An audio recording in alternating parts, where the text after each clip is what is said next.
July 9, 1951. Her mom was, of course, Anne Baxter, and her dad was the well-known actor John Hodiak, so she was literally born into the film industry. And then there's that Frank Lloyd Wright connection through her mom. That's a double dose of artistic heritage. Her early family life had its share of Hollywood-style changes.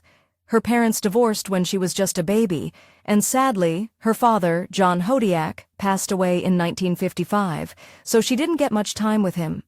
Anne Baxter later remarried a man named Randolph Galt, and Katrina got two younger half-sisters, Melissa and Maginelle. A really defining experience for young Katrina happened when she was 9. Her mom and stepfather moved the family to the Australian outback.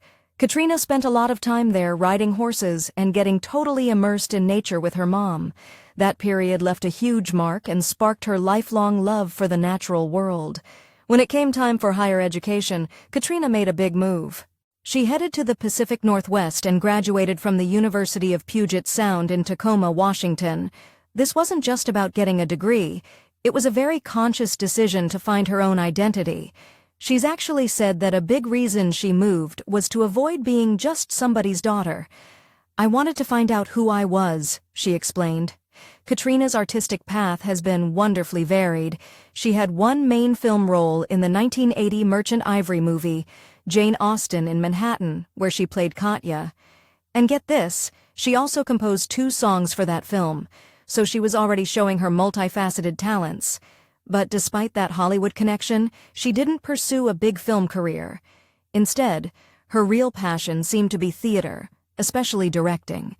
She became a big deal in the local theater scene in Washington state, particularly with the Bremerton Community Theater, BCT.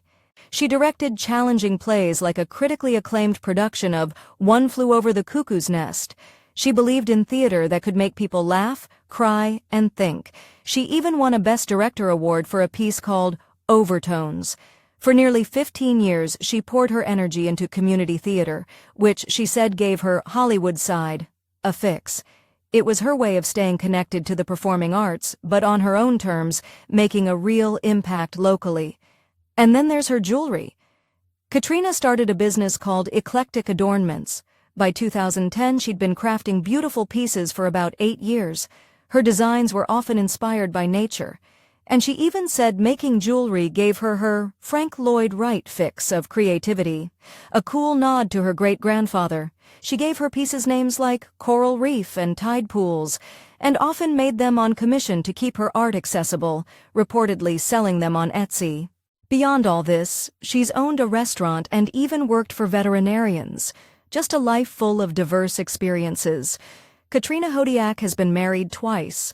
Her first marriage was to Michael Martin von Ditter in 1982, and they later divorced. In 2004, she married Jeffrey Michael Lunor, and they're still together. In 1984, she had her only child, Tobin Carl von Ditter. Back in 2010, Tobin, then 25, was following in his mom's theatrical footsteps as a talented actor. And Katrina hoped they'd share the stage someday. Her decision in the 80s to focus on raising her son rather than chasing a big showbiz career really shows where her priorities lay. Tragically, her beloved son, Tobin, died in a motorcycle crash near Bremerton in May 2020. It's a heartbreaking loss. For many years, Katrina has made her home in Belfair, Washington.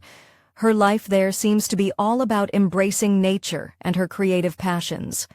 Number 2, Melissa Galt, born on October 4, 1961 in Los Angeles. Her childhood was anything but typical, filled with constant moves and incredible cultural exposure. One year she's in LA, the next she's in a Manhattan brownstone while her mom, Anne Baxter, is starring on Broadway. Summers meant trips to her dad's family in Hawaii or her mom's relatives in Arizona, including Thanksgivings at Tally's and West, Frank Lloyd Wright's desert masterpiece. Anne Baxter's well-traveled sense of style was a massive influence. Their homes were filled with unique treasures from around the world. Antique Persian rugs, Chinese opium beds turned into sofas. It was like a living design school for Melissa, teaching her that interiors should be based on art and personal mementos. From her mom, who was married to her career first and foremost, Melissa learned about dedication. But the biggest lesson came when Anne Baxter died suddenly when Melissa was just 24. That profound loss inspired Melissa's Do It Now philosophy, a reminder to live life fully every single day. Frank Lloyd Wright's legacy also loomed large. Though she never met him, his philosophy, especially his famous quote, "Give me the luxuries of life, and I will willingly do without the necessities," really resonated with her and informs her approach to design and business. She often says, "Design is in my genes." This whirlwind, culturally rich upbringing made her incredibly adaptable. She went on to earn a Bachelor of Science from Cornell and a degree with honors in interior design. Even teaching design classes while she was still a student, Melissa's move into interior design felt like a natural fit. She started out learning the ropes, purchasing for hotel interiors, working for an architectural firm, managing a retail design fabric store before launching her own practice in 1994. She was an early adopter online with one of the first websites for interior designers. Maginelle Galt didn't just stop at designing beautiful spaces. She took her expertise and became a leading business coach for other interior designers, promising to help them double your revenues in half the time with less effort. She shares her exact blueprints, systems, and processes through coaching programs like the Design Business Freedom Inner Circle Accelerator and her popular podcast, Design Business Freedom. The testimonials from designers she's coached are impressive. Some have secured $200,000 design fees and hit $1.5 million in revenue within a year of her guidance. She's also a prolific author.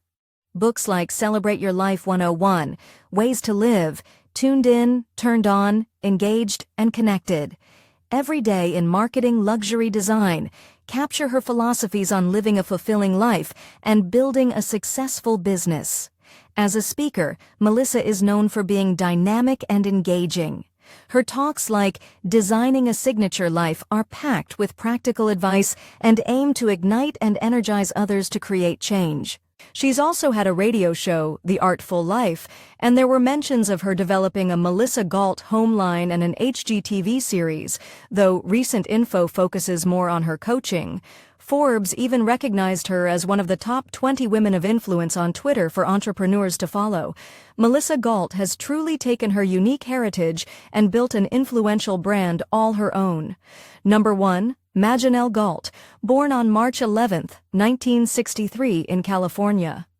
After her family returned from living on a huge cattle ranch in Australia, her early life was nomadic with moves to New Mexico, Hawaii, and then Los Angeles. Her parents divorced when she was young. Maginelle later said, "I felt lost with a famous actress mother and divorced parents. I was raised by nannies." Maginelle, who grew up without any religion, first came to faith as a Protestant after her mother's death. Her father's encouragement also led her deep into religion. Around age 30, she was drawn to Catholicism because it offered monasticism, wanting her life to express total dedication to God. She spent over 19 years as a religious sister or nun, living first in Italy and then in healthier religious communities in the U.S. However, she later described joining a convent as a painful experience. A turning point came while she was finishing her master's degree in chaplaincy training. She realized that the concept of sin and the rigid thinking of both Protestant and Catholic Christianity had built up a tremendous amount of guilt and shame.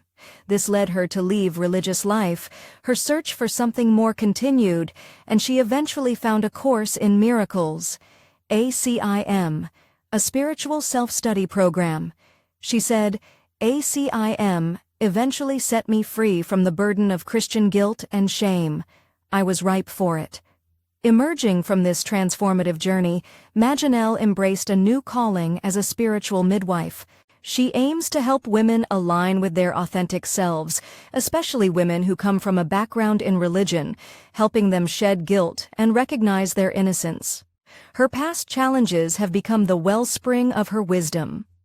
Now 60, Maginelle is proudly entering my crone phase, harvesting my wisdom to share.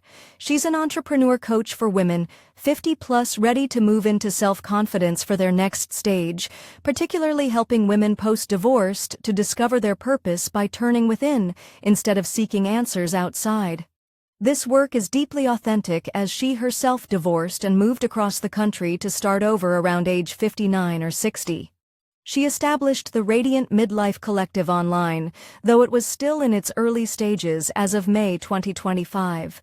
Her personal philosophy centers on connection with nature and raising consciousness.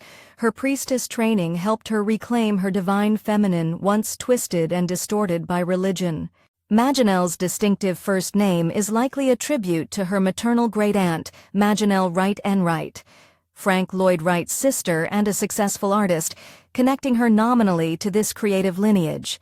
While her sister Melissa prominently features the Wright connection in her work, Maginelle's public story is more focused on her internal spiritual journey. Testamentary trusts from Anne Baxter provided financial support for Maginelle and her sisters. She finds support in close friends and spiritual groups like the Order of the Blue Rose. Her father, Randolph Galt, passed away in October 2024 with Maginelle listed as a surviving daughter. Maginelle Galt's life is a rich tapestry of seeking authenticity, from monastic life to spiritual coaching. Their journeys show that a powerful legacy isn't a blueprint, but a foundation. Each sister in her own way demonstrates that a life of meaning and impact can be found in myriad forms, often far from the traditional Hollywood spotlight.